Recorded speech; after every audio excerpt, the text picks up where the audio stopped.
(33화) 줄거리. 오왕부차는 오자스에게 총루검을 보내 자결하게 하고 괴기는 위후에 항거하여 싸우다가 죽은 자로의 살로 담은 젖을 공자에게 보낸다. 드디어 월왕은 회명을 위해 떠난 부차가 없는 오나라를 무찌르고 결국 20여 년 절치부심한 원수를 갚고 폐업을 이룬다.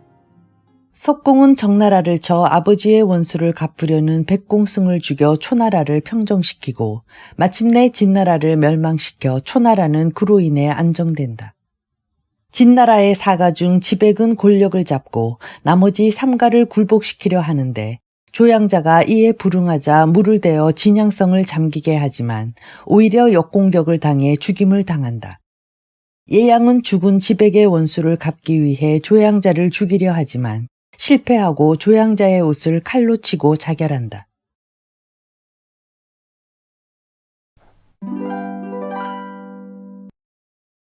그 다음날 지백은 진양성으로 흘러 들어가는 물을 구경하기 위해 현홍산에 잔치상을 차려놓고 한강자와 위한자를 초대했다. 만면의 기쁨을 감추지 못한 채 물이 흐르는 것을 보고 있던 지백이 한강자와 위한자에게 술을 권하며 말한다.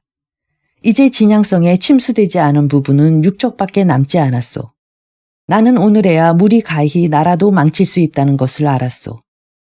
우리 진나라가 흥한 것을 사람들은 분수, 회수, 진수, 강수 등이 있기 때문이라고 하지만 그건 잘못된 생각인 것 같소.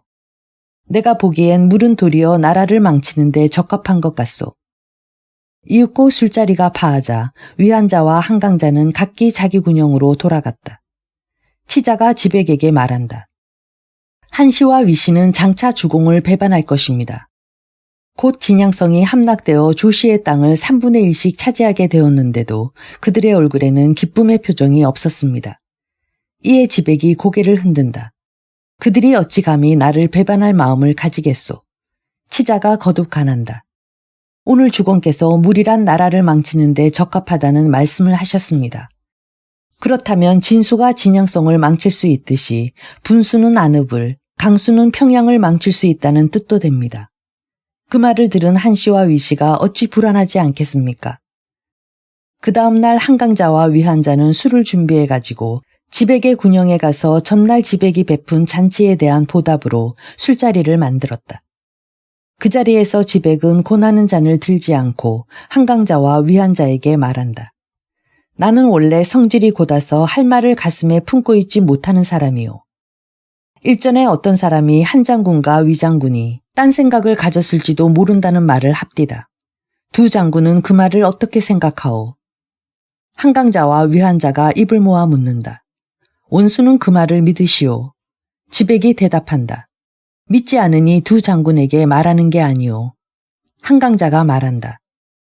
소문에 의하면 조양자가 재물을 풀어 우리 세 사람을 이간시키려 한다더니 그것이 사실인 모양이군요. 이는 틀림없이 어떤 놈이 조씨에게서 재물을 받고 우리를 모략하는 겁니다. 우리가 서로 의심한다면 자연 진양성에 대한 공격이 무뎌질 게 아니겠소. 위한자도 말한다. 한 장군 말씀이 옳소. 이제 곧 조씨의 땅 3분의 1씩을 나누어 갖게 되었는데 누가 그 이익을 마다겠소. 지백이 웃으며 말한다. 나는 두 장군을 믿고 있소. 치자가 그런 말을 하기에 지나친 염려를 한다고 나도 타일렀소. 한강자가 말한다.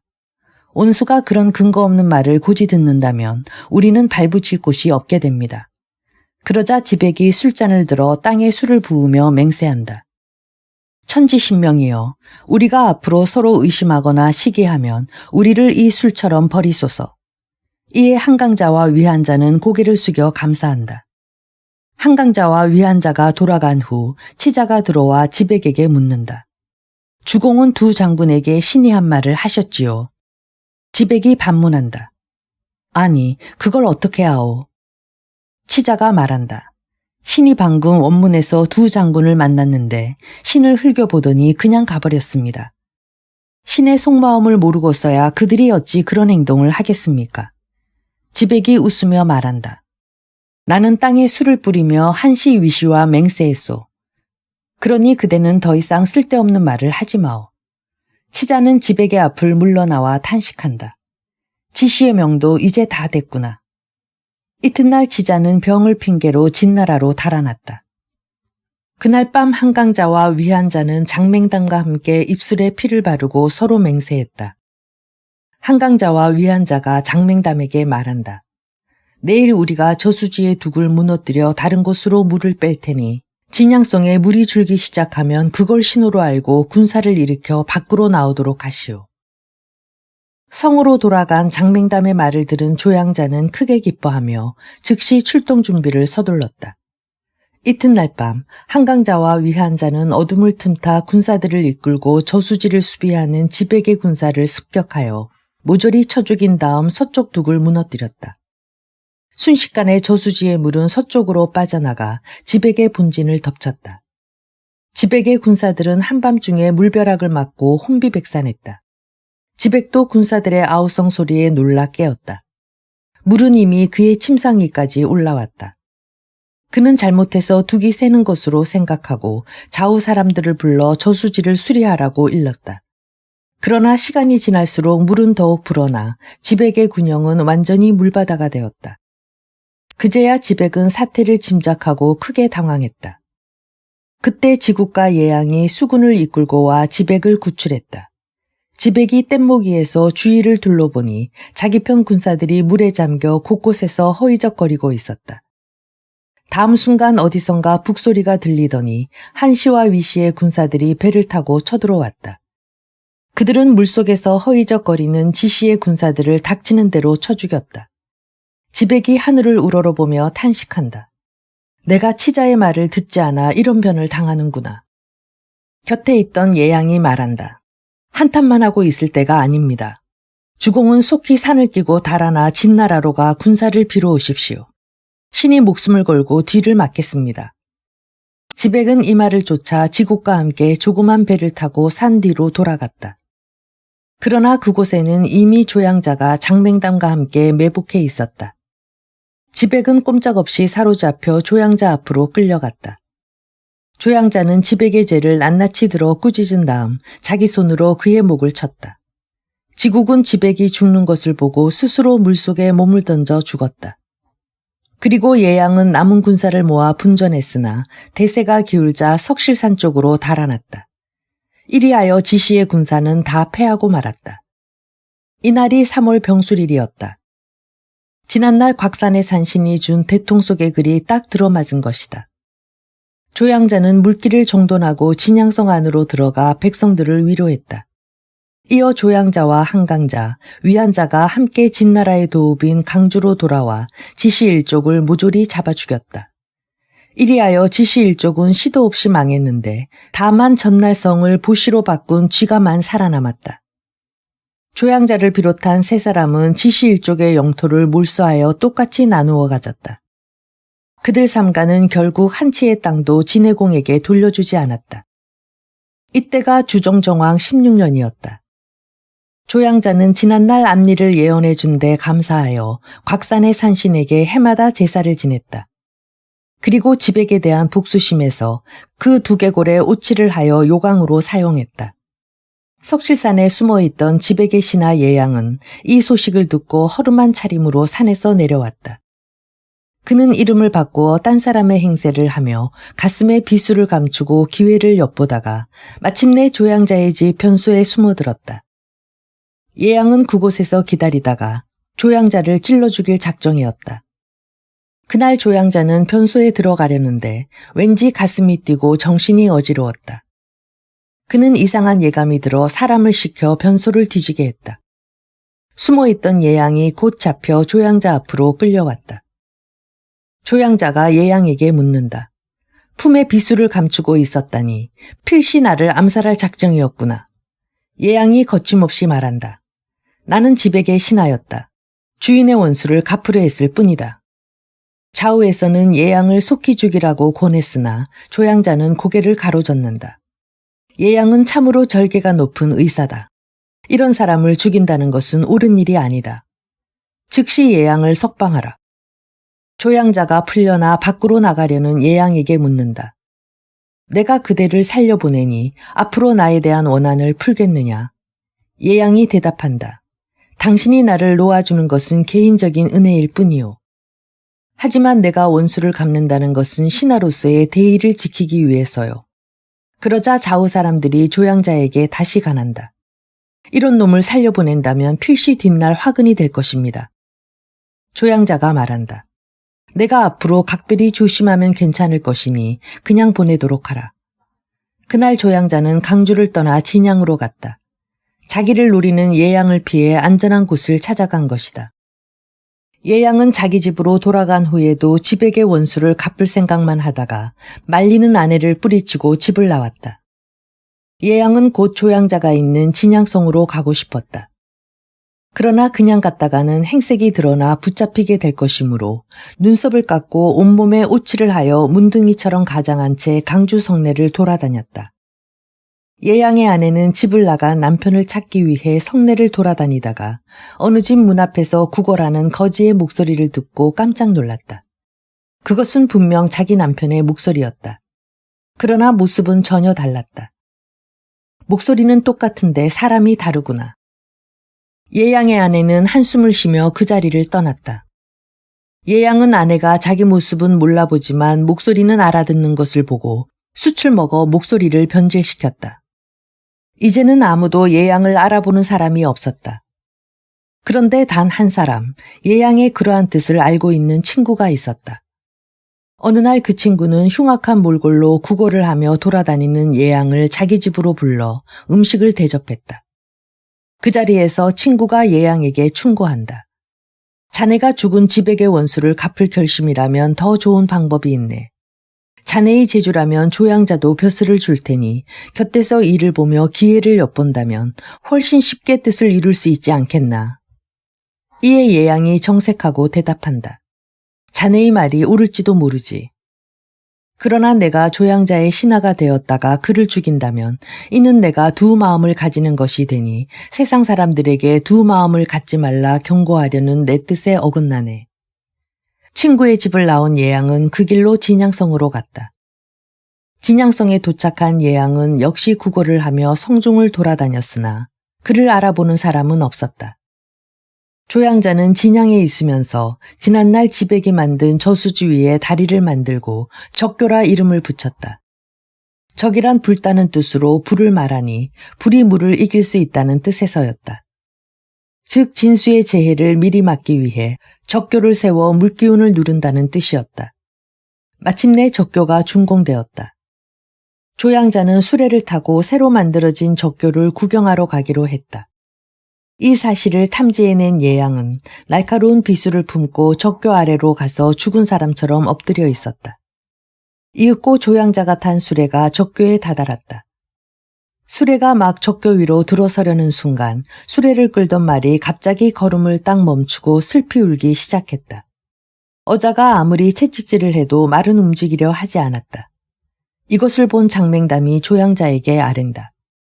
좋은 말은 주인을 위태로운 곳으로 데리고 가지 않는다고 합니다.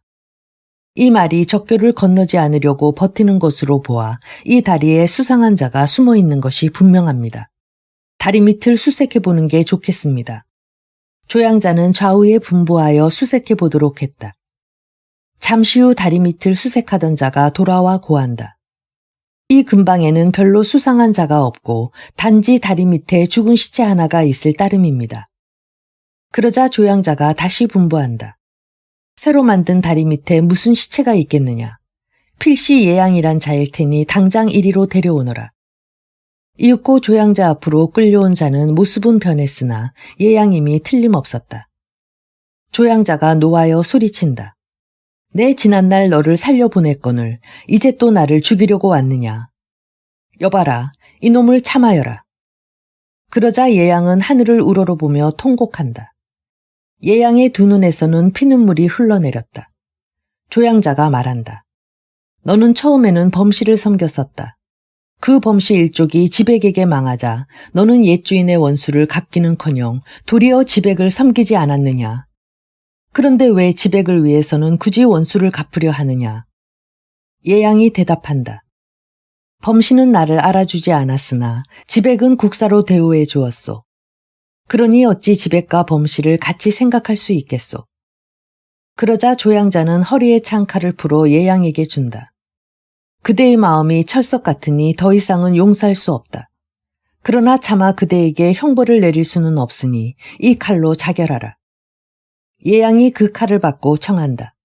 장군의 호의는 정말 고맙소. 그러나 2번이나 뜻을 이루지 못하였으니 온통한 마음 풀 길이 없소. 원컨대 장군의 옷을 벗어주오. 칼로 장군의 옷이라도 치고 죽는다면 죽어도 원이 없겠소. 조양자는 예양의 뜻을 측은히 여겨 도포를 벗어주었다. 예양은 그 도포를 칼로 3번 내리쳐 벤 다음 조양자에게 말한다. 이제 저승에서 지백을 만나도 할 말이 있겠소. 예양은 말을 마치자 스스로 배를 찌르고 죽었다. 조양자는 예양의 죽음을 보고 매우 슬퍼하며 좌우에 분부한다. 시체를 염하고 후히 장사 지내도록 하라. 좌우 사람들이 예양의 칼을 맞은 도포를 집어 조양자에게 바쳤다. 도포를 받아보니 칼을 맞은 자리마다 피가 벌겋게 번져 있었다. 그것을 본 조양자는 크게 놀랐다. 그 후로 조양자는 병이 들어 앓기 시작했다.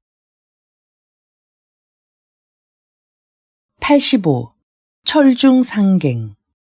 조양자는 예양이 칼로 내리친 도포에 피가 번져 있는 것을 보고 큰 충격을 받아 그 길로 병석에 눕게 되었다. 그러나 1년이 지나도록 아무런 차도가 없었다.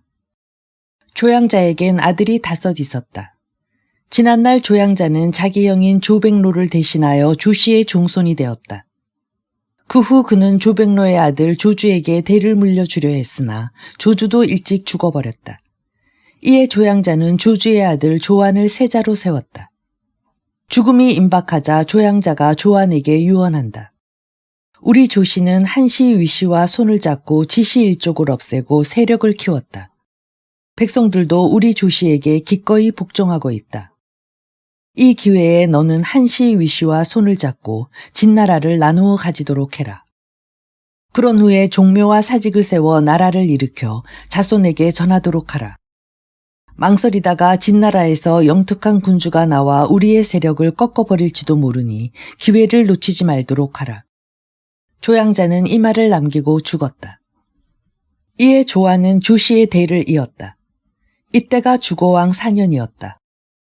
그 해에 진해공이 세상을 떠나자 진해공의 아들 유가 군위에 올랐다. 그가 곧 진유공이다.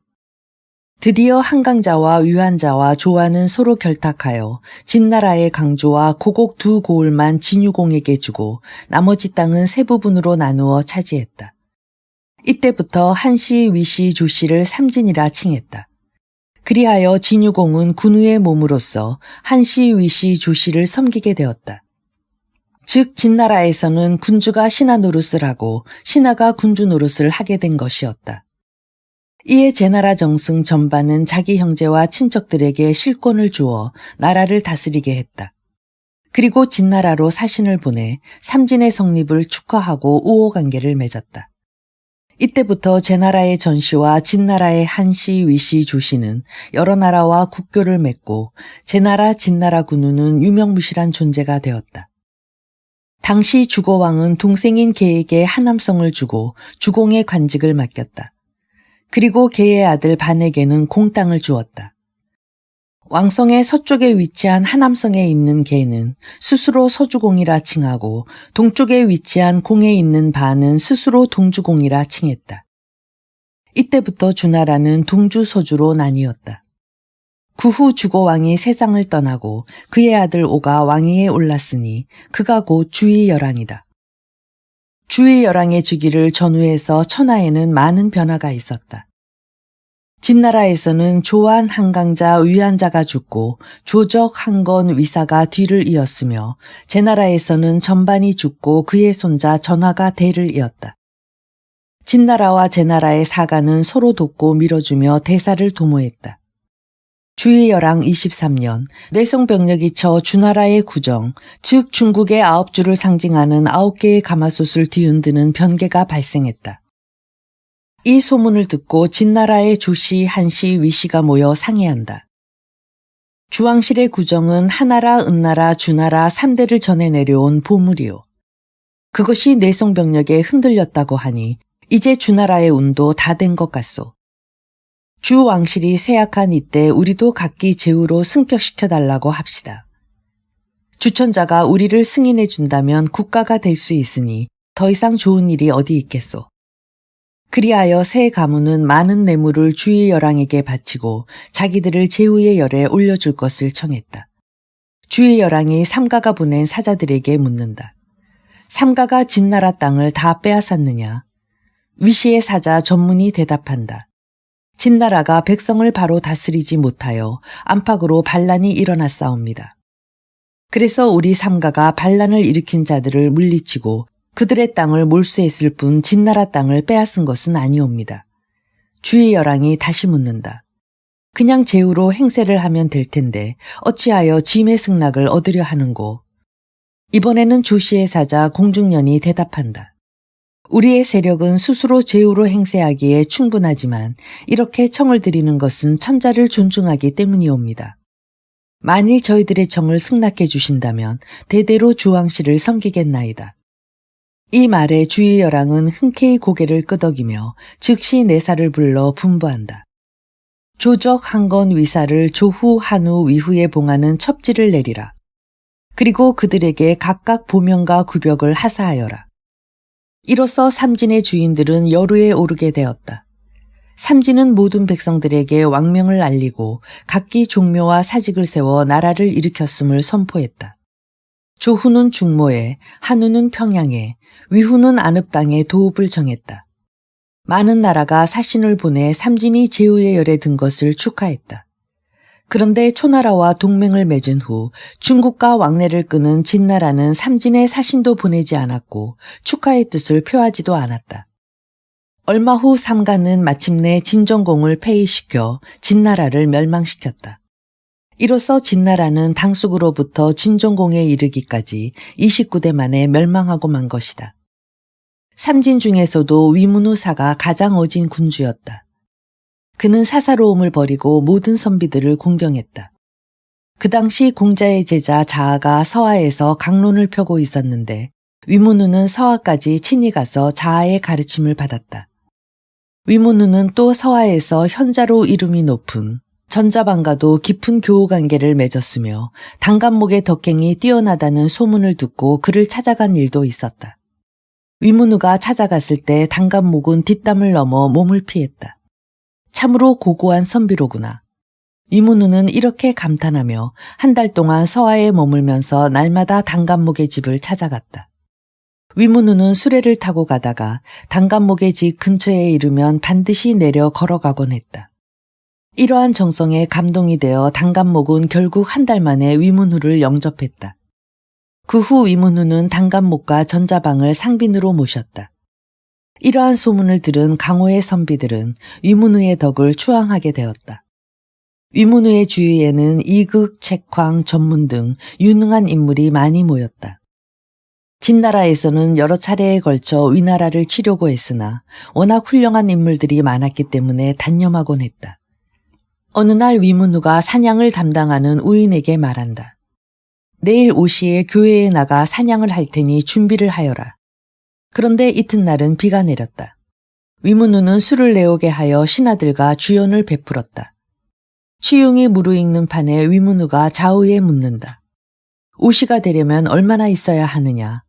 지금이 바로 5시입니다. 그러자 위문우는 곧 술상을 치우고 수레를 대령하라고 분부했다. 비가 오는데 어딜 가려고 하십니까? 한 신하가 묻자 위문우가 대답한다. 나는 어제 우인에게 사냥을 가겠다고 약속을 했소. 우인은 숲에서 나를 기다리고 있을 것이오.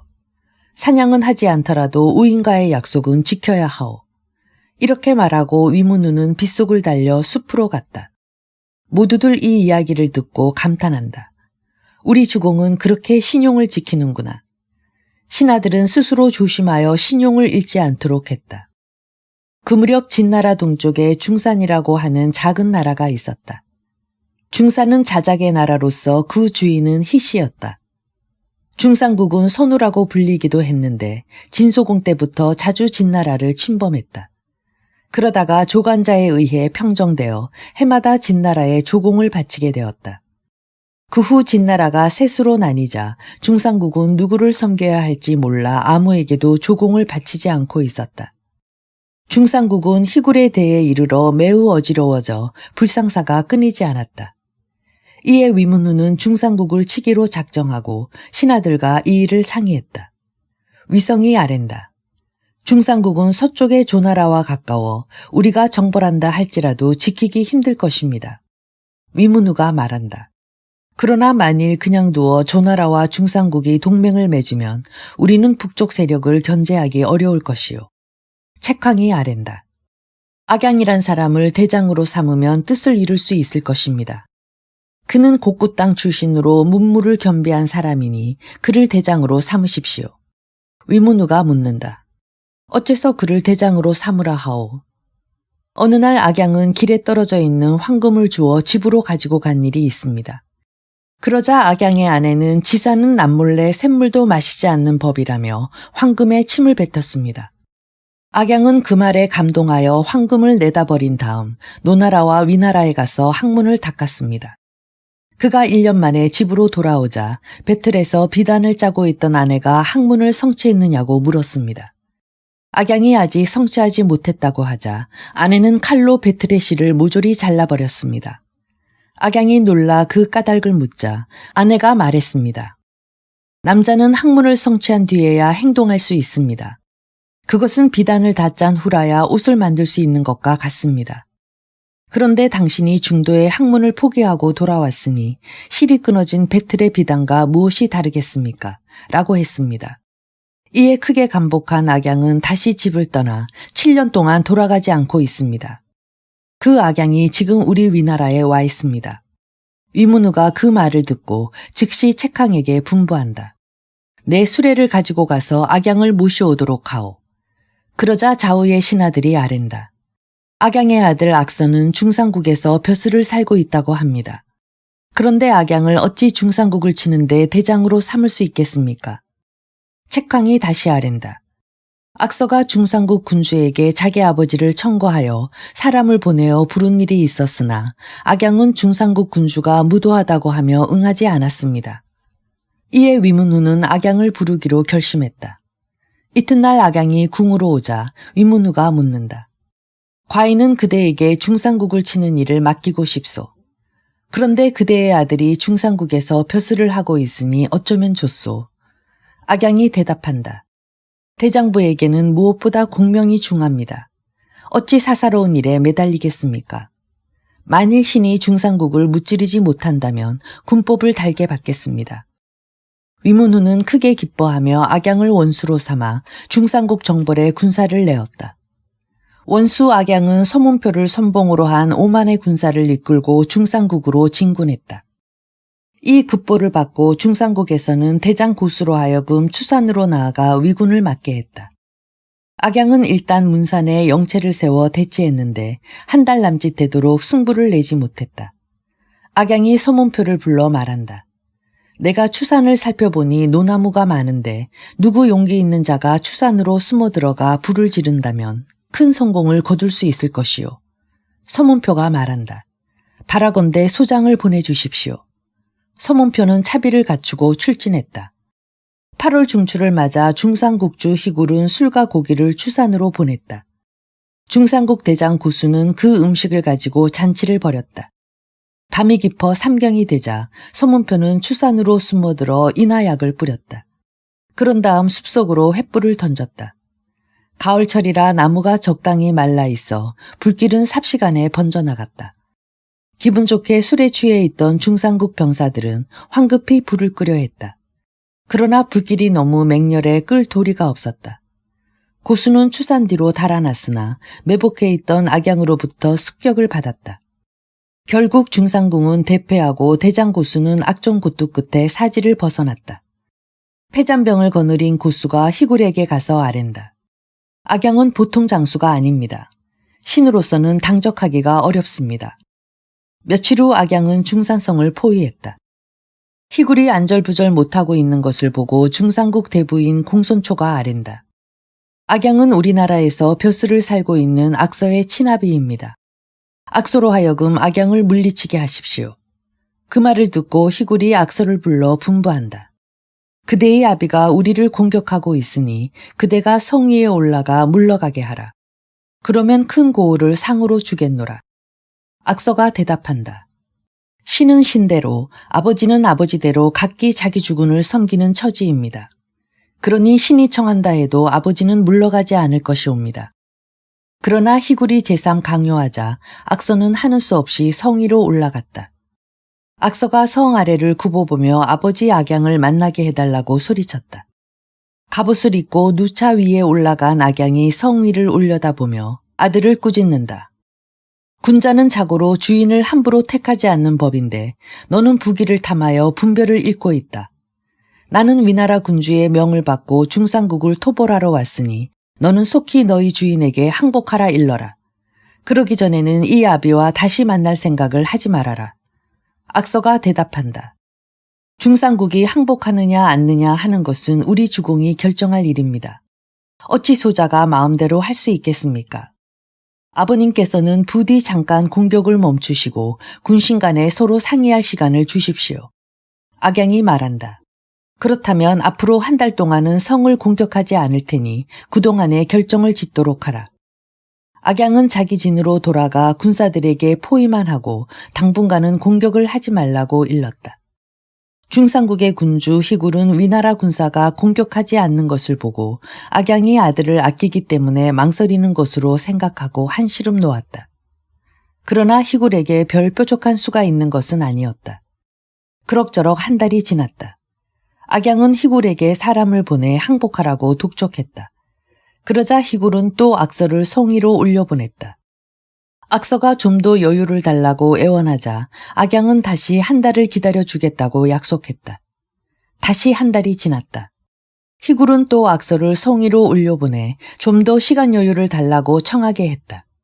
이에 악양은 또다시 한 달의 여유를 주었다. 이리하여 석 달이 흘렀다. 그래도 중상국은 항복하지 않았다. 서문표가 악양에게 묻는다. 석 달이 지났는데 왜 공격을 하지 않습니까? 악양이 대답한다.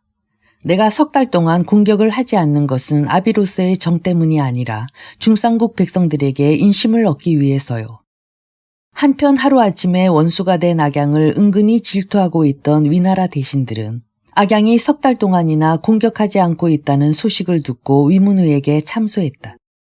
악양은 우세한 군사로 중산성을 포위하고 있으면서도 아들인 악서 때문에 석 달 동안이나 공격을 늦추고 있다 하옵니다. 부자간의 정 때문에 공사를 소홀히 하는 악양을 마땅히 소환하여 문책해야 할 것이옵니다. 그러나 위문우는 대신들의 말을 듣지 않았다. 곁에 책강이 있다가 아랜다. 악양에게는 나름대로의 계책이 있을 것이오니 주공께서는 그를 믿으시옵소서. 그러나 대신들의 참소는 끊이지 않았다. 위문우는 대신들이 올리는 상소장을 받아 상자 속에 넣어두기만 할 뿐이었다. 그리고 때때로 사람을 보내 악양을 위로하고 개선하여 돌아오면 상으로 주려고 성 안에 좋은 집도 마련해 두었다. 이런 소식을 들은 악양은 크게 감격했다.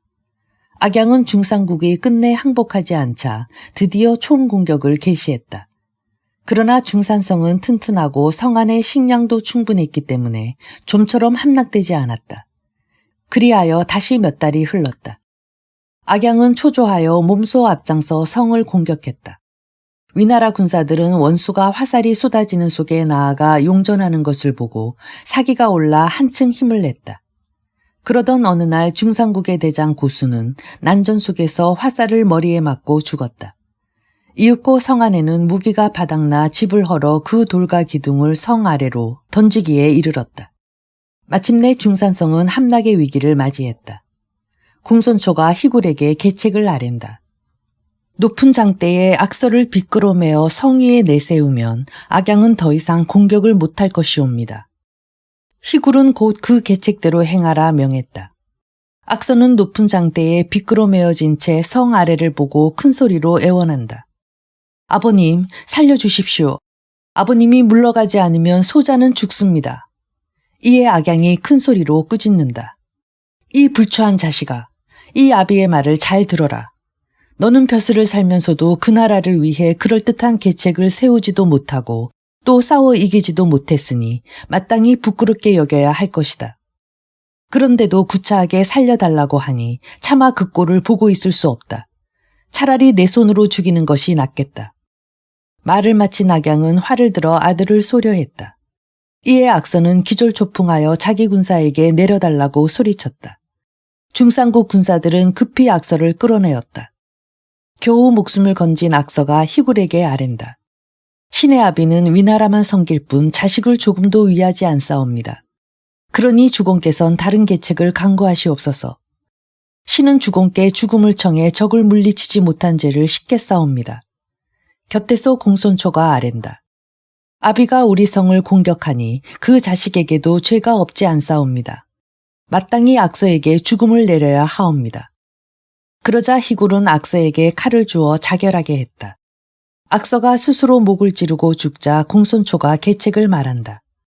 자식에 대한 아비의 사랑만큼 큰 사랑은 없사옵니다. 악서의 시체로 국을 끓여 악양에게 보내시옵소서.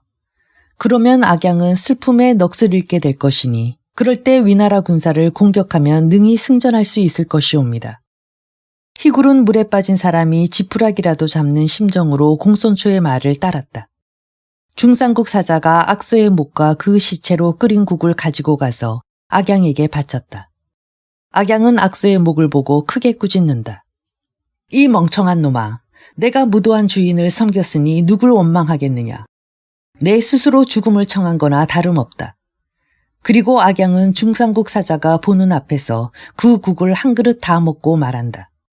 너희 주인에게 가서 보내준 국을 잘 먹었다고 전하여라.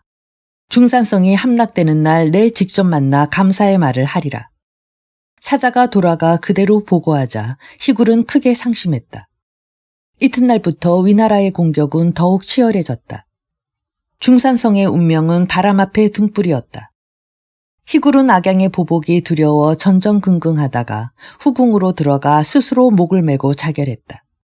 희굴이 죽자 공손초는 성문을 열고 위나라에 항복했다.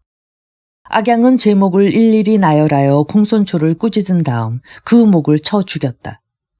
이어 중상국 백성을 위무한 악양은 서문표에게 군사 5천을 주어 중상국을 지키게 한 다음 궁중의 보물을 모두 거두어 가지고 위나라로 개선했다.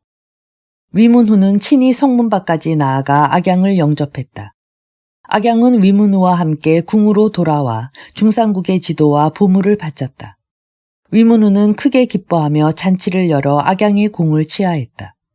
악양은 위문후가 주는 술을 받아 마시며 잠옷 의기양양했다. 잔치가 끝나자 위문후는 사람을 시켜 2개의 상자를 가져오게 했다.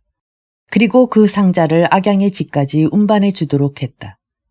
악양은 그 상자 속에 필시 금은보화가 들어있을 것이라고 생각했다. 집으로 돌아간 악양은 모두 물러가게 한 다음 혼자서 그 상자를 열어보았다. 그러나 그 속에는 금은보화 대신 신하들이 올린 상소장이 가득 들어있었다. 그 상소장은 모두 악양을 모함하는 것으로 빨리 그를 죽여야 한다는 내용이었다. 악양은 그것을 보고 매우 놀랐다. 내가 출진해 있을 때 다른 대신들이 이렇게 나를 모함했구나. 만일 주공이 나를 믿지 않았다면 능히 승리를 거두지 못했으리라. 이튿날 악양은 궁에 들어가 위문후에게 깊은 감사를 드렸다. 위문후는 악양을 영수군에 봉하고 그 대신 병권은 거두어 드렸다. 책항이 위문후에게 묻는다. 주공께서는 악양의 능력을 아시면서 어찌 병권을 거두어 들이셨사옵니까? 그에게 군사를 맡기면 나라의 방비가 더욱 든든해질 것이옵니다. 위문후는 말없이 웃기만 했다. 위문후의 앞을 물러나온 책항은 궁 앞에서 이극을 만났다. 그는 조금 전 위문후에게 아랫말을 되풀이했다. 이에 이극 역시 웃으며 대답한다. 악양은 자기 자식을 아끼지 않고 죽음에 이르게 한 사람이요. 그러니 타인에게야 오죽하겠소. 지난날 여가가 자기 자식을 죽여 요리를 만들어 제왕공에게 바친 일이 있었소. 관중은 그 사실을 들어 여가가 믿을 만한 사람이 못 된다고 단정했소. 이 말을 듣고 책항은 비로소 고개를 끄덕였다. 위문후는 신중히 생각한 끝에 자기 아들 세자격을 중상군에 봉해 중상국을 다스리게 했다. 중상국은 멀기 때문에 믿을 만한 사람으로 하여금 지키게 할 필요가 있었던 것이다. 세자격은 부군의 명에 따라 임지인 중상국으로 가다가 전자방을 만났다. 전자방은 청렴하기로 이름난 인물이었는데 그는 다 낡은 수레를 타고 있었다. 세자격은 황급히 수레에서 내려 전자방에게 경의를 표했다. 그러나 전자방은 거들떠 보지도 않고 그냥 지나쳤다. 세자격은 은근히 화가 나서 좌우에 명하여 전자방을 불러오라고 했다. 전자방이 불려오자 세자격이 말한다. 그대에게 물어볼 말이 있어 오시라 하였소. 대저 부귀한 자가 오만합니까? 빈천한 자가 오만합니까? 어느 쪽인지 말씀해 주시오. 그러자 전자방이 웃으며 말한다. 빈천한 자가 교만한 법이지 어찌 부귀한 자가 오만하겠소. 예부터 이르기를 일국의 왕이 교만하면 나라를 지키지 못하며 종묘를 받들지 못한다고 하였소. 지난날의 초영왕이나 근자의 지백의 경우를 보면 그것을 알 수 있을 것이오. 반대로 가난한 선비는 먹고 입는 것은 보잘것없으나 누구에게도 요구하는 것이 없기 때문에 세상에 대해서도 욕심이 없소. 그저 자기를 알아주는 사람이 있으면 그곳에 가서 벼슬을 살기도 하고 또 싫으면 유유히 떠나버리기도 하오. 그러기에 옛날 주무왕은 천하를 잡았지만 수양산의 백이숙제만은 굴복시키지 못했소. 세자격은 이 말을 듣고 부끄러워하며 전자방에게 정중히 사과를 했다. 위문후는 전자방이 세자에게 복종하지 않았다는 이야기를 듣고 더욱 그를 존경했다. 그 무렵 업당에 유수 자리가 비어 있었다. 책항이 위문후에게 간하여 서문표를 업의 유수로 보내게 했다. 업당에는 백성들의 수도 적고 거리는 쓸쓸했다. 서문표가 늙은 백성들을 불러 묻는다. 이곳에서 사는데 어려운 점이 있으면 사양하지 말고 말해보. 늙은 백성들은 입을 모아 말한다. 하백이 자주 여자를 얻어 못 살겠습니다. 그 참 괴이한 말이로다. 수신이 어찌 여자를 찾는단 말이오. 한 늙은 백성이 설명한다. 우리가 말씀드리는 하백이란 사성에서 업당으로 흘러드는 장하의 수신을 말합니다. 이곳 수신은 여자를 끔찍이도 좋아하여 해마다 장가를 듭니다. 즉 해마다 예쁜 처녀를 바쳐야 비나 바람이 순조로워 풍년이 듭니다. 만일 처녀를 바치지 않으면 수신이 화가 나 홍수를 일으키는 바람에 큰 난리를 겪게 됩니다. 그런 말을 누가 먼저 퍼뜨렸소? 이 고을의 무당입니다. 이곳에 사는 사람은 누구나 수혜를 두려워하기 때문에 무당의 말을 듣지 않을 수가 없습니다. 그래서 해마다 돈을 모아 바치는데 그 돈이 수백만금이나 됩니다. 무당은 이 고을의 세도가와 짜고 그중 일부만 처녀를 바치는 비용으로 쓰고 나머지는 나누어 가진다고 합니다. 다른 백성이 또 아랜다. 무당은 해마다 봄이 되면 마을을 돌아다니며 처녀를 고릅니다. 좀 예쁜 처녀가 있으면 하백의 색식감이라며 지정을 하는데 누가 자기 딸을 빼앗기고 싶어 하겠습니까? 지정을 받은 부모는 무당에게 좋은 재물을 주고 면제를 받습니다. 그러면 무당은 다른 집 처녀를 고릅니다. 결국 돈 없는 백성의 딸만 빼앗기게 되는데 무당은 선택된 그 처녀를 장하변에 있는 제궁으로 데리고 갑니다. 뽑혀간 처녀는 제궁에 있다가 무당이 택일한 날이 되면 갈대로 엮은 배를 타고 장하를 떠내려가게 됩니다. 갈대로 만든 배라 얼마 가지 못하고 가라앉는데 그러면 무당은 하백이 데리고 가 부인으로 삼았다고 합니다. 백성들은 해마다 강제로 뜯기는 돈 때문에 또 딸을 가진 부모는 언제 무당에게 빼앗기게 될지 몰라 늘 불안에 떨고 있습니다. 그래서 많은 백성들이 이곳을 떠나 보시다시피 성안이 텅 비었습니다. 서문표가 묻는다. 이 고을에서 지금까지 몇 번이나 수해를 당했소? 백성이 대답한다. 해마다 하백에게 처녀를 바쳤기 때문에 수해를 당한 적은 없었습니다. 서문표가 고개를 끄덕이며 말한다. 하백이 그리 영험하다니 다음번 처녀를 바칠 때가 되면 내게도 알려주오. 나도 가서 전송하고 백성들을 위해 기도하겠소. 이윽고 처녀를 바치는 날이 왔다. 서문표는 채비를 하고 장하로 나갔다. 장하가에는 고을의 세도가인 세 늙은이와 이장 등 동네 어른들이 모두 모여 있었다. 이장 등은 무당을 데리고 와서 서문표에게 인사를 시켰다. 무당은 잠옷 거만했다. 서문표가 무당을 자세히 보니 못생기고 늙은 여자였다. 무당의 뒤로는 20명이나 되는 제자들이 향로와 건주를 든 채 뒤따르고 있었다. 서문표가 늙은 무당에게 말한다. 오늘 하백에게 출가하는 처녀를 보고 싶으니 이리 데리고 오라. 그러자 늙은 무당은 제자를 시켜 신부를 데려오게 했다. 신부로 뽑힌 처녀는 흰 옷을 입고 있었는데 얼굴은 그다지 아름다운 편은 아니었다. 서문표는 모두에게 들리도록 큰 소리로 말했다. 수신 하백에게 바치는 처녀로는 아름답지 않구나. 무당은 수고스럽지만 하백에게 가서 우리 고을의 대수가 말하기를 며칠만 더 기다리면 반드시 예쁜 여자를 구해 바치겠다고 하더라고 일러라. 그리고는 다시 좌우의 이졸에게 명한다. 무당을 하백이 있는 곳까지 데려다 주어라. 서문표의 명이 떨어지자 이졸들은 우르르 달려들어 늙은 무당을 안아다가 강물 속에 던져 넣었다. 무당은 풍덩하고 물에 빠지더니 다시 떠오르지 않았다. 이를 보고 주위 사람들은 혼비백산했다.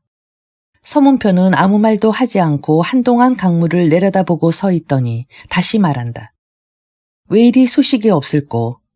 하백에게 가서 내 말을 전했을 텐데 돌아와 보고할 생각을 하지 않는군. 여봐라, 다시 한 사람을 보내보아라. 서문표의 말에 이졸들은 제자들 중 한 명을 잡더니 번쩍 들어 물에 던져 넣었다. 잠시 후 서문표가 다시 말한다. 제자도 가더니 소식이 없구나. 여봐라, 이번에는 한꺼번에 여럿을 보내보아라. 이졸들은 젊은 여자 무당 몇 명을 연달아 강물에 집어던졌다. 그들도 비명을 지르며 물에 떨어지더니 다시 떠오르지 않았다. 서문표가 또 말한다. 여자들을 보냈더니 내 뜻을 잘 전하지 못한 모양인데 이번에는 이 고을에서 세도를 부리고 있는 저 새 노인을 보내보아라. 그러자 새 노인이 황급히 아랜다. 바쁜 일이 있어서 저희들은 분부를 받들지 못하겠습니다. 서문표가 큰 소리로 꾸짖는다. 무슨 소리냐? 속히 하백에게 가서 내 말을 전하도록 하라. 그보다 더 급한 일이 어디 있단 말이냐. 서문표의 말이 끝나자 이졸들이 냉큼 새 노인을 집어 강물 속에 던졌다. 이 광경을 보고 구경 나온 백성들은 모두 고개를 끄덕이며 과연 명간이로다 하고 감탄했다. 서문표는 자세를 흐트리지 않은 채 물속에 들어간 사람들이 나오기를 참으로 기다리는 것처럼 서 있었다. 한참이 지나자 서문표가 또 말한다. 아무리 기다려도 소식이 없구나. 여자와 늙은이를 보내서 그런 모양이니 이번에는 이장과 간속들을 보내라. 그러자 이장과 간속들은 일제히 꿇어 엎드려 애걸한다. 한 번만 용서해 주십시오. 그저 목숨만 살려주옵소서. 이졸들이 끌어일으키려 했으나 그들은 기를 쓰고 버티었다. 서문표가 말한다. 그냥 놔두고 좀 더 기다려보기로 하자. 다시 한식경이 흘렀으나 강물 속에 빠진 자들이 살아 돌아올 리 없었다. 서문표가 엄하게 꾸짖는다. 보아라. 들어간 자들에게는 아무런 소식도 없지 않느냐. 어디에 귀신이 있단 말인가. 너희들은 우매한 백성들을 속여 괴롭혔으니 그 죄에 죽어 마땅하도다. 관속과 이장 등은 이 말을 듣고 손이 발이 되도록 빈다. 저희들은 무당에게 속았을 뿐입니다. 한 번만 용서해 주십시오. 서문표가 말한다. 간속과 이장과 새 세도가들의 재산을 모조리 몰수해 그동안 속아온 백성들에게 돌려주어라. 그리고 나이 많은 호라비에게 저 무당의 제자년들을 주어 짝을 지을 수 있도록 하여라. 이 일이 있은 후로 업당에서는 무당이 사라졌고 타간으로 떠났던 사람들은 차츰 돌아왔다. 그 후 서문표는 업당의 모든 지형을 조사해 12군데의 저수지를 파괴했다. 비로소 업당에는 물 걱정이 없어지고 날로 번창하게 되었다. 한편 위문우는 책항을 불러 말한다. 과인이 그대의 말을 듣고 한 일이 모두 잘 되었소. 그런데 우리나라의 서하 지역은 서쪽 국경지대에 있어 진나라가 우리를 침범한다면 먼저 서하부터 칠 것이오. 따라서 방비를 튼튼히 해야 할 텐데 누구를 보내면 좋겠소. 그러자 책황이 대답한다. 성은 오, 이름은 기라고 하는 사람이 있는데 그에게는 위대한 장수의 재질이 있사옵니다. 그는 노나라에 있었는데 요즘은 우리 위나라에 와 있사옵니다. 속히 그를 불러 등용하지 않으면 다른 나라로 가버릴지 모르옵니다. 위문우가 묻는다. 옥이라면 지난날 노나라에서 장군이 되기 위해 자기 아내를 죽인 자가 아니오. 듣건대 그 사람은 탐욕스럽고 잔인하다고 하던데.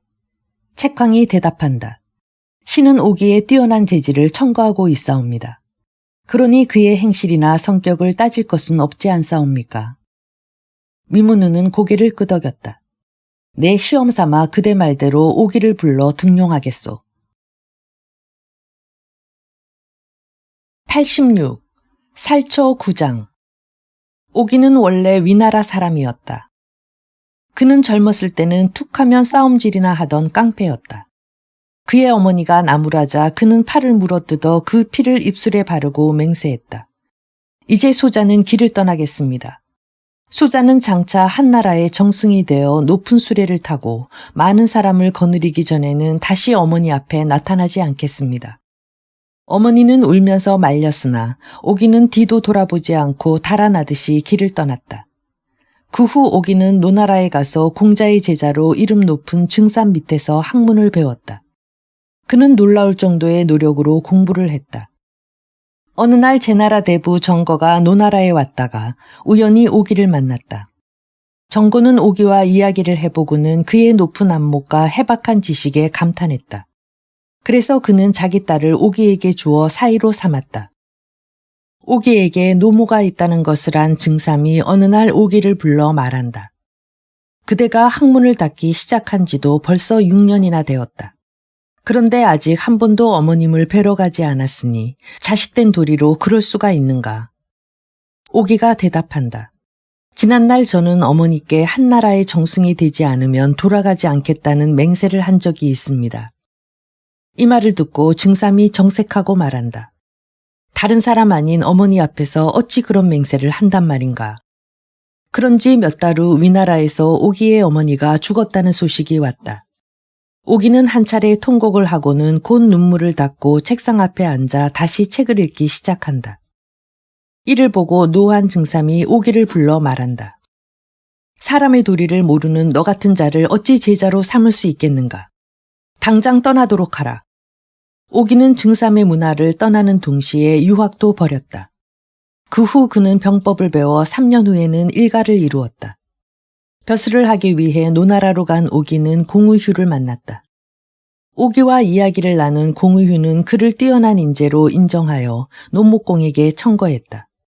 그리하여 노나라에서 벼슬을 살게 된 오기는 생활에 여유가 생기자 여러 명의 첩을 거느리는 등 사치를 즐겼다. 그 당시 제나라에서는 전하가 권력을 잡고 군의를 차지할 야심을 드러내고 있었다. 노나라는 제나라와 대대로 혼사를 맺어 가까운 사이였다. 자기가 군의를 차지하는데 방해될 것이라고 판단하고 전하는 먼저 노나라를 쳐야겠다고 생각했다. 전하가 군사를 일으켜 쳐들어가자 노나라 상구 공의휴가 노목공에게 아랜다. 제나라 군사를 막으려면 반드시 오기를 대장으로 삼아야 합니다. 그러나 노목공은 별로 내키지 않는 듯했다. 노목공이 주저하는 동안 제나라 군사는 노나라의 여러 지역을 점령했다. 공의휴는 다시 노목공에게 오기를 대장으로 삼으라고 권유했다. 노목공이 대답한다. 오기가 비범한 사람이라는 것은 알지만 그 부인이 제나라 전씨 집안 사람인 점이 마음에 걸리는구려. 오기가 과연 자기 아내의 친정집 사람을 맞이하여 잘 싸울 수 있을지 그것이 의문이오. 노목공 앞을 물러나온 공의휴는 오기에게 그 말을 전했다. 오기가 말한다. 주공의 그런 의심을 풀 수 있는 방법이 있지요. 집으로 간 오기가 아내 전씨에게 묻는다. 대저 아내가 소중하다는 이유를 아오. 전씨가 대답한다. 가정을 이뤄주기 때문입니다. 오기가 다시 묻는다. 남편이 큰 공을 세우고 만석의 국록을 받고 이름을 천추에 남긴다면 이 또한 집안을 일으키는 일이 아니오. 부인은 그리 되는 것을 원치 않소. 전씨가 대답한다. 어찌 그것을 원치 않겠습니까? 오기가 말한다. 그럼 내 부인에게 청을 하나 하겠소. 지금 제나라 군사가 우리 노나라를 치고 있소. 주공은 나를 대장으로 삼고 싶으나 당신이 제나라 전씨 집안 사람이기 때문에 의심하여 내게 군사를 맡기려 하지 않는다오. 이럴 때 부인의 머리를 들고 가면 주공은 곧 나를 대장으로 임명할 것이오. 오기는 말을 마치자마자 칼을 뽑아 자기 아내의 목을 쳤다. 그리고 비단에다 아내의 머리를 싸들고 즉시 노목공에게 달려가 아랜다. 여기 아내의 목이 있습니다. 이만하면 신의 충정을 짐작하실 것입니다. 그러나 노목공은 눈살을 찌푸렸다. 노목공은 오기에게 돌아가서 기다리라고 한 다음 공의위에게 말한다. 오기는 자기 아내를 죽여 그 머리를 들고 와서 자기를 대장으로 삼아달라고 하는데 그런 잔인한 자를 어찌 믿겠소? 공의휴가 대답한다. 오기는 아내보다 공명을 더 탐하는 자입니다. 만약 우리가 장수로 쓰지 않으면 그는 제 나라로 가버릴 것입니다. 노목공은 마침내 오기를 대장에 임명했다. 오기는 설류, 신상 두 장수를 부장으로 삼아 군사 2만을 거느리고 출진했다. 그 후 오기의 행동 거지는 실로 놀랄 만큼 변했다. 오기는 옷과 음식을 사졸과 똑같이 했다. 뿐만 아니라 잠자리도 특별히 마련하지 않았고 행군할 때도 말을 타지 않았다. 또 졸병이 무거운 짐을 들고 있으면 나누어 들었고 부하가 병이 나면 자기 손으로 약을 떠먹이고 상처의 피고름을 입으로 빨아주었다. 군사들은 이러한 오기의 행동에 감동해 그를 친아버지처럼 생각하게 되었다. 그래서 오기의 명령이라면 목숨도 아끼지 않을 정도가 되었다. 한편 제나라의 전하는 전기, 단붕 등을 거느리고 노나라의 남비 지역을 공격하고 있었다. 전하는 오기가 노나라의 대장이 되었다는 소식을 듣고 비웃었다. 오기는 우리 전시 집안의 장가든 사람이다.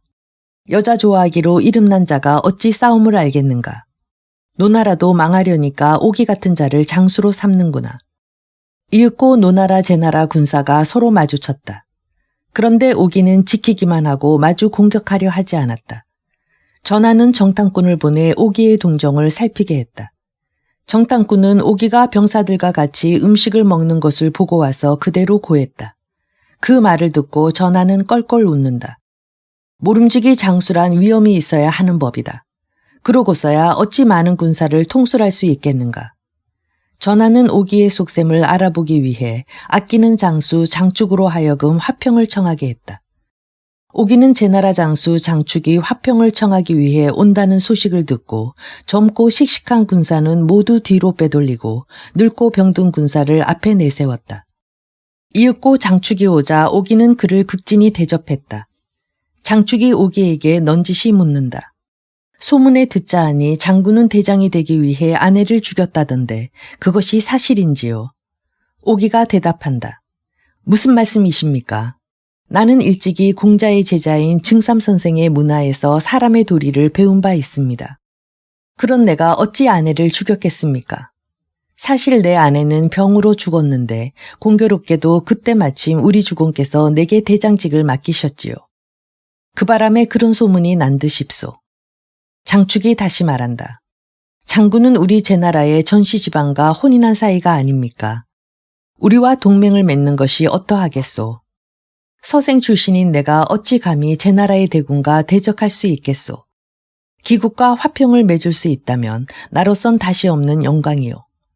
오기는 장축을 붙들어 두고 3일 동안 술 대접을 했다. 그러나 싸움에 대해서는 한마디도 하지 않았다. 이윽고 장축이 돌아가려 하자 오기가 부탁한다. 장군이 힘을 써서 부디 화평이 이루어지도록 해주시오. 이에 장축이 만족하여 돌아가자 오기는 군사를 3대로 나누어 몰래 그 뒤를 따라갔다. 장축은 돌아가서 전하에게 본대로 전한다. 노나라 군사는 약하고 대장 오기는 우리와 화평하기를 바라고 있습니다. 전하는 이 말을 듣고 크게 웃었다. 바로 그때 원문 밖에서 요란한 북소리가 나더니 노나라 군사가 삼면에서 쳐들어왔다. 너무 갑자기 당한 일이라 제나라 군사들은 당황하여 어쩔 줄을 몰랐다.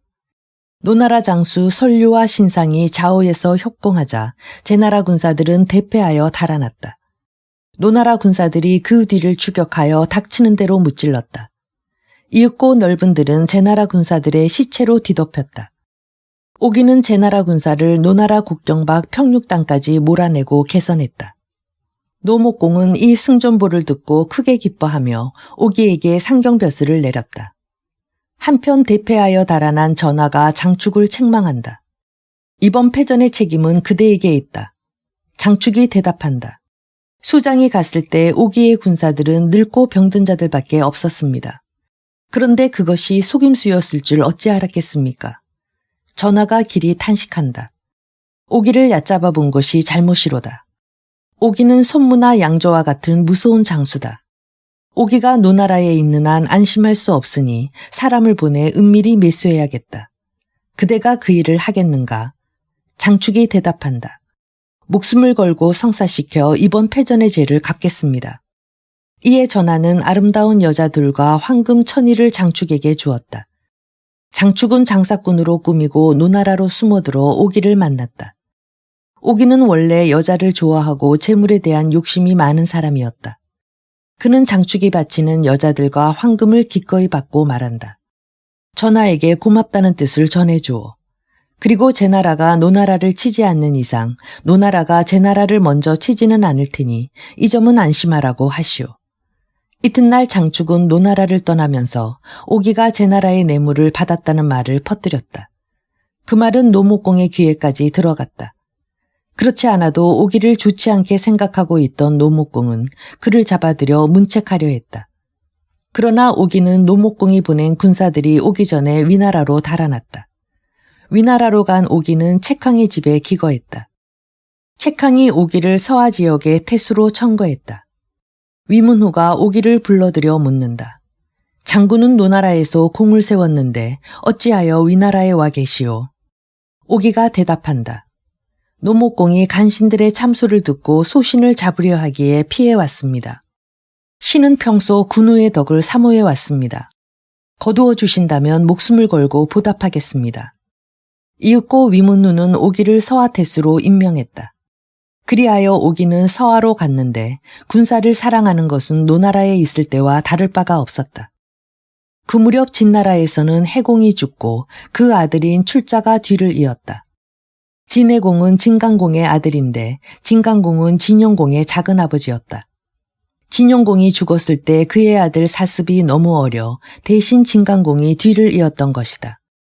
그 진강공의 손자인 출자가 군위에 오르자 어른이 된 사습은 대부들을 선동하여 출자를 몰아내고 자신이 군위를 차지했다. 그가 바로 진홍공이다. 오기는 진홍공이 출자를 쫓아내기 위한 반란을 일으키자 그 기회를 놓치지 않고 진나라 접경을 공략해 성 5개를 빼앗았다. 그러자 위나라와 깊은 우호를 맺고 있던 한나라와 조나라에서는 사신을 보내 축하했다. 이에 만족한 위문누는 좋은 인물들을 청거한 책항을 상국으로 삼으려 했으나 이극이 반대했다. 이극은 책항보다는 위성이 적임자라고 주장했다. 이 말을 들은 책항은 크게 노하여 이극에게 따진다.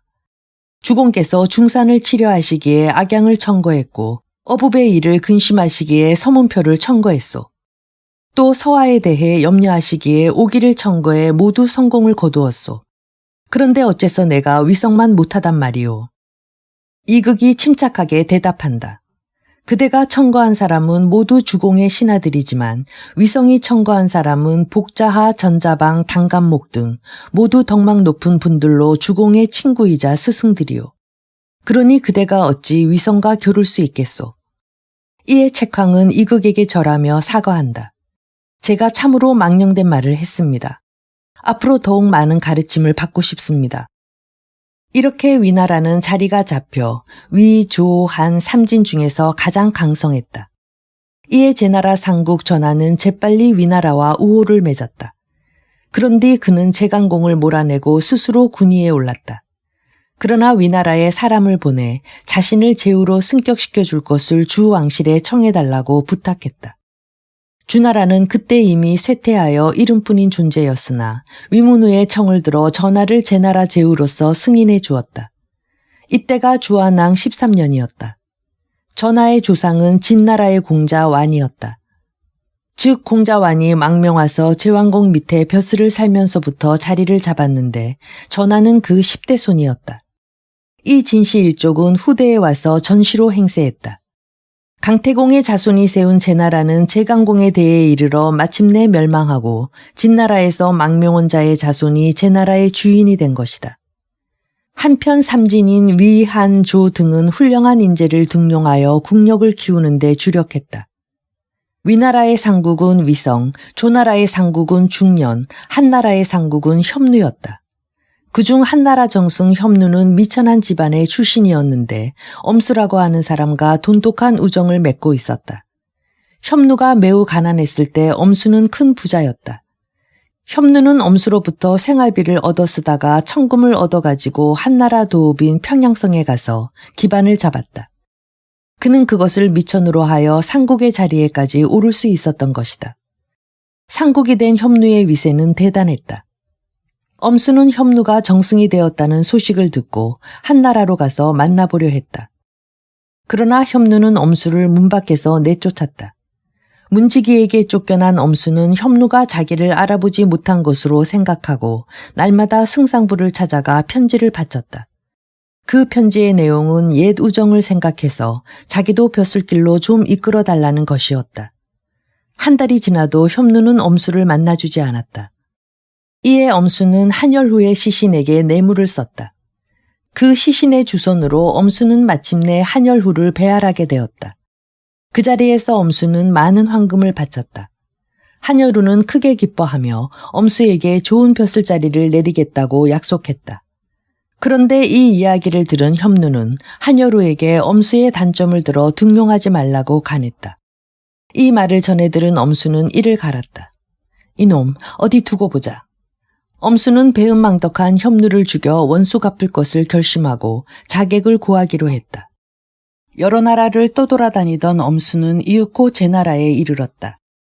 어느 날 도살장 앞을 지나던 엄수는 한 남자를 눈여겨보았다. 그 남자는 30근이 넘어 보이는 도끼로 별로 힘들이지 않고 소를 잡았다. 한눈에도 보통이 넘는 장사임을 알 수 있었다. 엄수는 그 장사를 조용한 곳으로 청해 인사를 나누었다. 엄수가 성명과 고향을 묻자 장사가 대답한다. 저는 성을 섭이라 하고 이름을 정이라 하는데 원래는 위나라 사람입니다. 엄수가 묻는다. 어찌하여 고국을 떠나 이곳 제 나라에 와서 살고 있소? 섭정이 대답한다. 제가 좀 거친 편이라 부끄러운 죄를 짓고 이곳으로 피해왔습니다. 늙은 어머님과 누님 한 분을 모시고 소백정 노릇으로 생계를 유지하고 있지요. 이튿날 엄수는 다시 섭정을 청해 술을 대접했다. 극진한 예의로 대하던 엄수는 술 석 잔을 교환했을 때 섭정 앞에 황금 100일을 내놓고 받기를 청했다. 섭정이 의아하게 여기고 까닭을 묻자 엄수는 노모를 모시고 있다기에 주는 것이니 그곳으로 부족함이 없도록 봉양하라고 말했다. 한참 만에 섭정이 말한다. 이렇듯 많은 황금을 주는 데는 반드시 무슨 다른 까닭이 있을 것이오. 그것을 모르고는 받을 수 없소. 이에 엄수는 협누의 일을 이야기하고 그를 죽여 원수를 갚을 작정임을 털어놓았다. 섭정이 말한다. 지난날 오나라 전제가 오자서에게 노모가 살아계시니 내가 함부로 남에게 몸을 맡길 수 없다고 말했습니다. 이야기를 듣고 보니 내가 당신 원수를 갚아드릴 처지가 못 되는 것 같습니다. 그런데 귀중한 재물만 허비할 수는 없으니 이 황금은 도로 거두십시오. 엄수가 다시 황금 받기를 권하며 말한다. 나는 그대의 높은 의기에 감동하여 결의 형제가 되기를 원할 따름이오. 내 어찌 그대에게 효심을 버리고 내 일만을 보아달라 할 수 있으리오. 엄수의 간곡한 청에 못 이겨 섭정은 그 황금을 받았다. 그 후 섭정은 누이앵을 위나라 지읍으로 출가시키고 어머니에게 맛있는 음식과 의복을 사들였다. 그로부터 1년 반 후 섭정의 어머니가 노안으로 세상을 떠났다. 엄수는 정성을 다하여 장례를 도왔다. 장례는 성대히 치러졌다. 장례가 끝난 다음 날 섭정이 엄수에게 말한다. 오늘부터 이 몸은 당신 것이오. 당신 덕분에 사람의 도리를 다했으니 이제 이 세상에는 아무 미련이 없소. 그리하여 엄수와 섭정은 협누를 살해할 계획을 짰다. 엄수는 많은 군사와 무기를 제공하려 했으나 섭정은 그것을 마다하고 홀로 한나라로 떠났다. 한나라 땅에 당도한 섭정은 평양성 밖에 숙소를 정한 뒤 마음을 가다듬었다. 나흘째 되던 날 섭정은 아침 일찍 성 안으로 들어가 협누의 행차를 살펴보았다. 협누는 4마리의 말이 끄는 수레를 타고 수많은 군사들에 둘러싸여 승상부로 들어갔다. 승상부의 경비는 삼엄하게 이를 데가 없었다. 섭정은 승상부의 대문 밖에서 안을 들여다보았다. 협누는 높은 의자에 앉아 사물을 보고 있었다. 얼마 후 결제를 맡으러 왔던 사람들이 다 물러가고 협누의 주의가 한산해졌다. 협누는 피곤한지 의자에 기대어 쉬고 있었다. 섭정은 바로 이때라고 생각하고 부중으로 뛰어들어가 소리친다. 승상은 어디 계시오? 급한 정갈이 있소. 호위하던 군사들이 깜짝 놀라 가로막았으나 섭정의 힘은 대단했다. 군사들을 뿌리친 섭정은 나는 듯이 대청으로 올라가 준비해간 비수로 협누를 찔렀다. 실로 순식간에 일어난 일이었다. 비수로 가슴을 찔린 협누는 비명과 함께 쓰러져 죽었다. 부중은 곧 수라장이 되었다. 군사들이 몰려와 섭정을 에워쌌다. 섭정은 한동안 군사들과 싸우다가 아무래도 달아날 수 없음을 깨닫고 자결을 결심했다. 섭정은 협누의 가슴에 꽂혔던 비수를 뽑아들고 자기의 얼굴을 도려내었다. 그런 다음 손으로 얼굴의 가죽을 벗기고 두 누나를 뽑아버렸다. 주위는 온통 섭정의 피로 물들었다. 군사들이 파랗게 질려 입을 다물지 못했다. 자기 얼굴을 알아보지 못할 정도가 되자 섭정은 스스로 목을 찔러 숨을 끊었다. 이 소식이 전해지자 한열후는 크게 놀랐다. 범인이 누구인고? 한열후의 물음에 승상부에서 온 자가 대답한다. 스스로 낙가죽을 벗기고 두 눈을 뽑아버렸기 때문에 누군지 도저히 알 길이 없습니다. 섭정의 시체는 저자에 전시되었다. 그 곁에는 이 도적이 누구인지 가르쳐주는 자가 있으면 천금을 주겠다는 내용의 글이 게시되었다.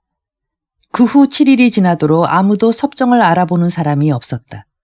이 소문은 위나라에까지 퍼져 지읍에 살고 있던 섭정의 누나 앵의 귀에도 들어갔다. 앵은 이 소문을 듣고 방송 통곡을 했다. 앵은 그 자객이 바로 동생 섭정임을 짐작하고 있었던 것이다. 앵은 그날로 한나라로 갔다. 한나라 평양성에 당도한 앵은 섭정의 시체를 붙들고 통곡을 했다. 이를 본 관원이 그녀를 문초한다. 어찌하여 우느냐? 앵이 대답한다. 이 사람은 나의 동생 섭정이요. 동생은 이 나라 상국의 불의함을 미워하여 죽였을 것이요. 혹 이 누이에게 누가 미칠까봐 얼굴을 이 지경으로 만든 것 같은데 나는 동생의 높은 의기를 못 본 척 할 수 없어 이렇게 왔소. 관원이 다시 묻는다. 그렇다면 이자가 왜 우리 상국을 살해했는지도 알겠구나. 누가 이자에게 상국을 살해하라 시켰는지 말하면 그대를 살려주겠다. 이에 앵이 말한다. 내가 동생의 이름을 밝힌 것은 그 높은 의기를 후세에 전하기 위해서요. 그런 동생을 둔 내가 어찌 목숨이 아까워 동생의 뜻을 저버리겠소. 말을 마치자 앵은 일어서서 돌기둥에 머리를 찍고 죽었다. 간원이 이 사실을 고하자 한여루는 길이 탄식하며 남매의 시체를 거둬주라고 분부했다.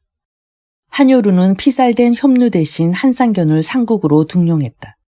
한상견은 훗날 한여루의 다음 세대인 한해후를 죽이고 자신도 다른 대신에게 죽음을 당했다. 그 뒤 한해후의 아들이 군위에 올랐으니 그가 곧 한이후다. 한이후가 죽자 한소우가 뒤를 이었는데 한소우는 신부래를 상국으로 삼았다. 주안왕 15년 위문후는 병이 중해져 중산을 다스리고 있던 태자격을 급히 불렀다. 태자격이 떠났다는 소식을 들은 조나라는 즉시 군사를 일으켜 중산을 쳐 자기 땅으로 만들었다. 이때부터 위나라와 조나라는 서로 반목하게 되었다. 위문후가 죽자 태자격이 그 뒤를 이었다. 그는 곧 위무후이다. 위무후는 전문을 상국으로 삼았다. 이때 오기는 서하에서 돌아와 있었는데 그는 전문이 상국이 되었다는 말을 듣고 내심 못마땅하게 생각했다. 어느 날 우연히 전문과 만난 자리에서 오기가 따지듯이 말한다. 나는 오늘 그대와 나의 공을 한번 따져보고 싶소. 그러자 전문이 공손히 말한다. 말씀해 보시오. 오기가 묻는다. 군사를 이끌고 나아가 공을 세우는 데는 당신과 나 중 누가 낫겠소? 전문이 대답한다. 나는 그대에게 미치지 못하오. 오기가 다시 묻는다. 변경인 서하 땅을 지켜 튼튼히 하는 데는 누가 낫소? 전문이 대답한다. 나는 그대에게 미치지 못하오. 오기가 또 묻는다. 문무 대신을 거느리고 만백성을 거느리는 데는 어떻소? 전문이 대답한다. 그것도 내가 당신에게 미치지 못하오. 오기가 성난 얼굴로 말한다. 그런데도 그대는 나보다 높은 자리에 있소. 전문이 공손히 말한다. 내가 상국이 된 것은 실로 부끄러운 일이오. 그러나 나이 어린 주공이 군위에 계시는 지금 우리가 서로 공을 따지며 다투어서는 안 될 것 같소. 그보다는 서로 힘을 합쳐 나라 일에 힘써야 마땅하지 않겠소. 그러자 오기는 못마땅한 표정으로 그 자리를 떠났다. 이 말을 전해 들은 위무후는 평소부터 오기를 경계하고 있던 터라 그를 제거해야겠다고 마음먹었다. 그래서 오기를 다시 서하 땅으로 보내지 않고 다른 사람을 서하의 태수로 임명했다. 이에 오기는 위무후의 속셈을 알아차리고 초나라로 달아났다. 초도왕 웅이는 오기가 비범한 인물이라는 것을 전부터 알고 있던 터라 그가 자기 나라로 오자 당장 상국으로 삼았다. 꿈에도 그리던 상국이 된 오기는 평소 자기가 품고 있던 부국강병책을 초도왕에게 설파하여 그대로 밀고 나갔다. 오기의 정책에 뼈대가 되는 것은 아무 하는 일 없이 국록을 받고 있는 왕족이나 귀족들을 쫓아내고 필요 없는 지출을 막아 국가의 재정을 튼튼히 하는 것이었다. 오기의 일대 개혁이 있자 숱한 왕족, 귀족들은 극력 반대했다. 그러나 오기는 초도왕의 비호를 받으며 자기 정책을 강행해 나갔다. 초나라는 오기에 의해 합리적으로 통치되고 이윽고 막강한 정예병을 보유하게 되었다. 왕족 귀족들의 재산이 국고로 들어오고 능력에 따라 인재를 뽑아 쓴 결과였다. 초나라는 천하를 호령할 정도의 힘을 가졌으나 초도왕이 죽자 사태는 급변했다. 평소 오기의 독재에 원한을 가지고 있던 왕족과 귀족들이 일제히 들고 일어났다. 그들은 국상을 기회로 난을 일으켜 오기를 죽이려 했다. 오기는 도망쳐 궁중 침실로 들어갔으나 아무래도 피할 수 없음을 알고 초도왕의 시체를 끌어안고 소리친다. 내가 죽는 것은 아까울 게 없다.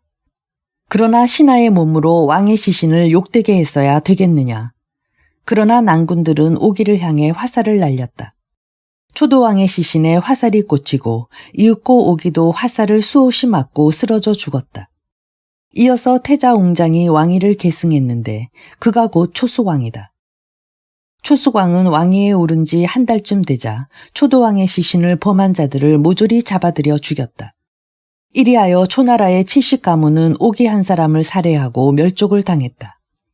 한편 제나라의 전하는 군위에 오른 지 2년 만에 세상을 떠나고 그 아들 오가 뒤를 이었다. 그 후 다시 오가 죽고 그 아들 인제가 군위를 계승했는데 그때가 주한왕 23년이었다. 인제는 야심이 대단하여 오나라와 월나라 군우가 왕으로 행세한다는 것을 듣고는 자기도 왕이라 일컬었다. 그리하여 그는 제2왕이 되었다. 한편 위나라 제후 앵도 그 뒤를 따라 왕이라 일컬었다. 마침내 천하열국이 주왕실을 무시하고 제각기 왕이라 칭하는 시대가 된 것이다. 제후 인제는 왕이 된 후로 날마다 주색 잡기만을 탐하여 정사는 살피려 하지 않았다.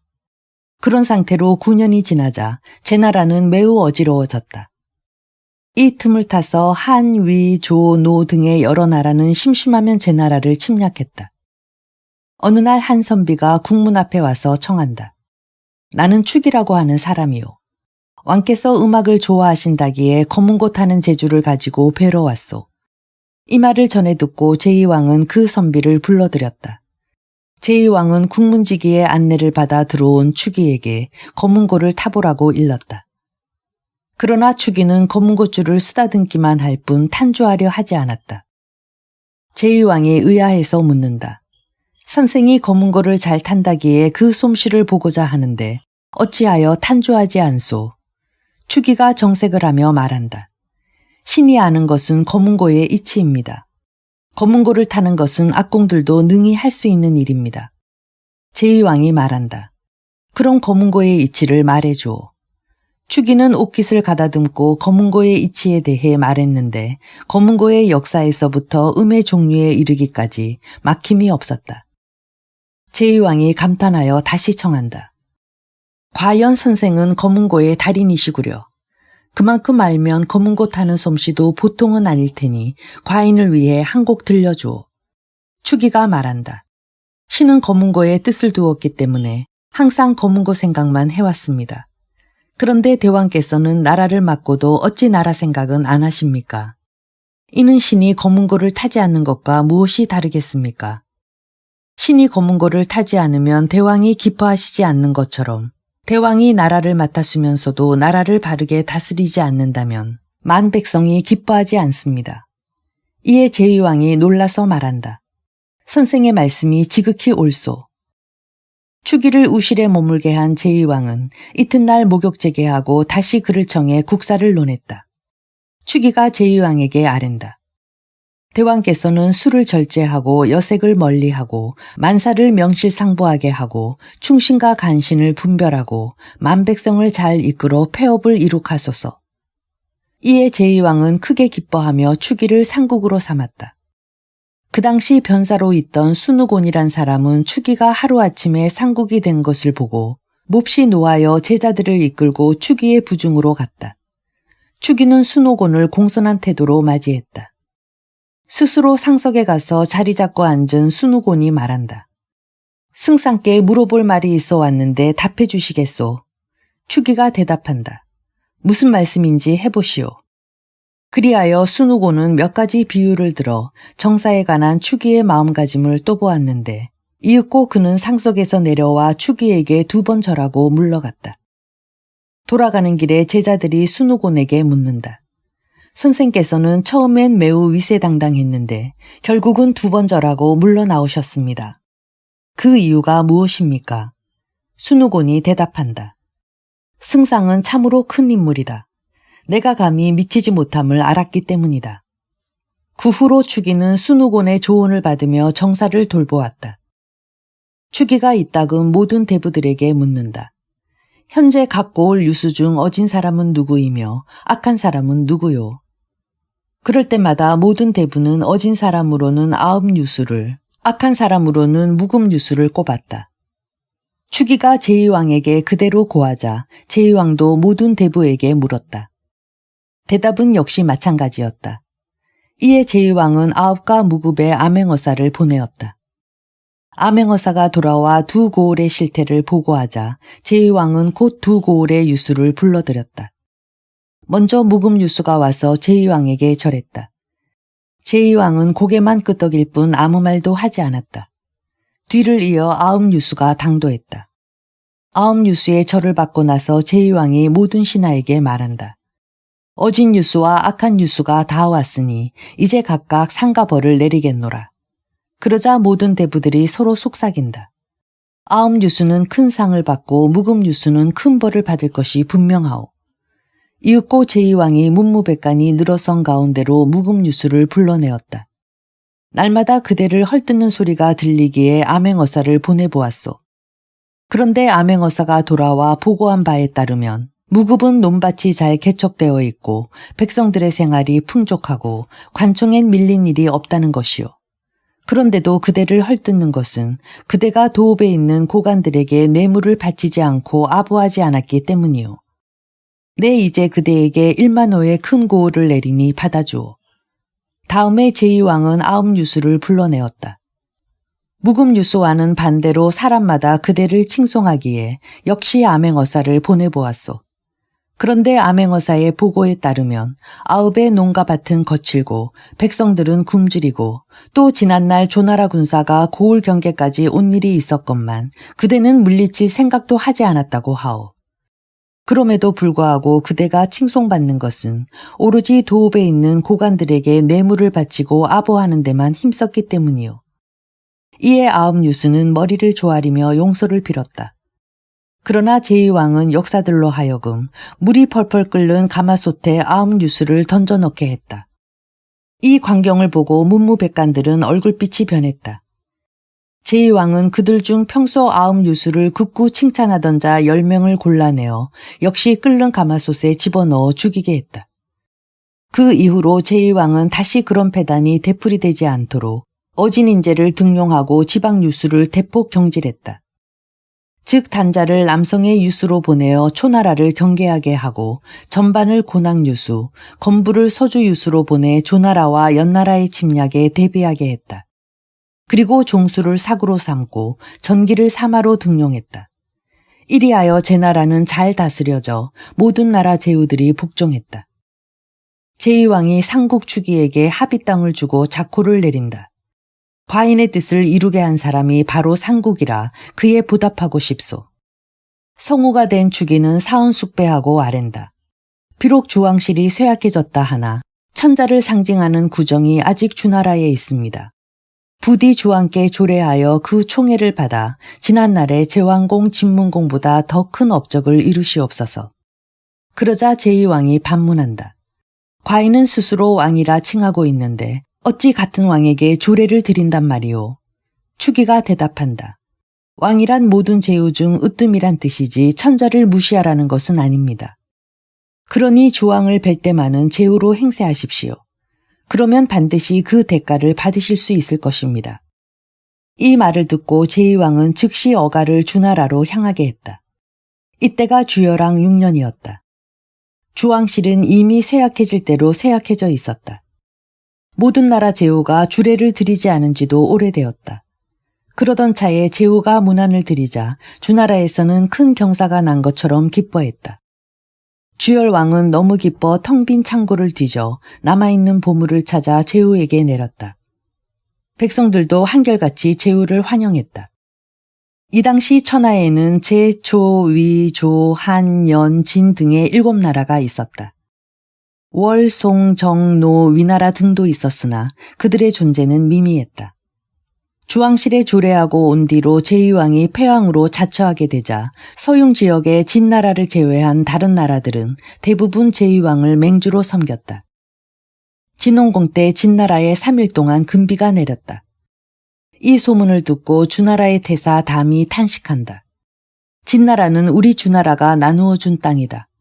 서방은 오행으로 따져 금에 해당하므로 금덕을 지닌 자가 진나라에서 나와 천하의 왕이 될 것이다 라는 말이 있었다. 그런데 금비가 내렸다고 하니 진나라의 운이 열리겠구나. 그 후 진홍공이 죽고 그 아들 진효공이 그 뒤를 이었다. 진효공은 중원의 패권을 잡아야겠다는 야심을 가지고 많은 인재들을 모으고 국사를 바로잡는 데 힘썼다. 삼진이 정립한 뒤로 사실상의 전국시대의 막이 오른 것이다.